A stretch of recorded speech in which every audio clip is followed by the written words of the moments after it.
मेरै बुढा लगिदियो बुहारीले भन्छ यो तपाईँ नडाँट्नु है मेरो बुढा भनेर उहाँले होइन को अङ्गालोमा बसेको कसलाई अङ्गालो यहाँ सुन्नु त एकछिन मैले कुरै बुझिनँ तपाईँको यहाँ सुन्नु न मैले कुरै बुझिनँ तपाईँले अङ्गालोमा राख्नु भएको चाहिँ को अङ्गालोमा राख्नु भएको चाहिँ को तपाईँले एक दुई दिन राख्दैमा श्रीमान हुँदैन है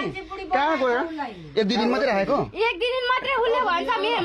भन्छ उसले बुढी भन्दैन दिदी भन्छ मलाई भन्नुहुन्छ बुढी बिचरा उहाँको नि कुरा राख्नु दिनुपर्छ है तिमीलाई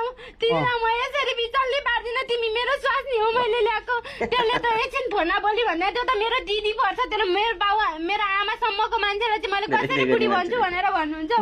उसले 2 दिन मात्रै राखेको उसले त्यसरी भन्नुहुन्छ यो दुनियासँग फोनमा बोल्नेमा कतिवटा उसकै जेठाजुसँग फोनमा बोल्छ जेठाजुसँग बोला नि त्यो मेरो बुढा हो भन्नु उसले पनि 10 लाख रुपियाँ खाइदियो अरे खान्छ 10 लाख अनि यहाँ सुन्नु न त्यो जुन तपाईँको अहिलेको छ नि बोयफ्रेन्ड भन्ने यो अहिले तपाईँले राखिरहेको छ नि त्यो काजी भनेर त यहाँनिर काली कति भयो एकछिन हो यहाँ बसेको त थुप्रो भइसक्यो यहाँ बुहारीको रुवाबासी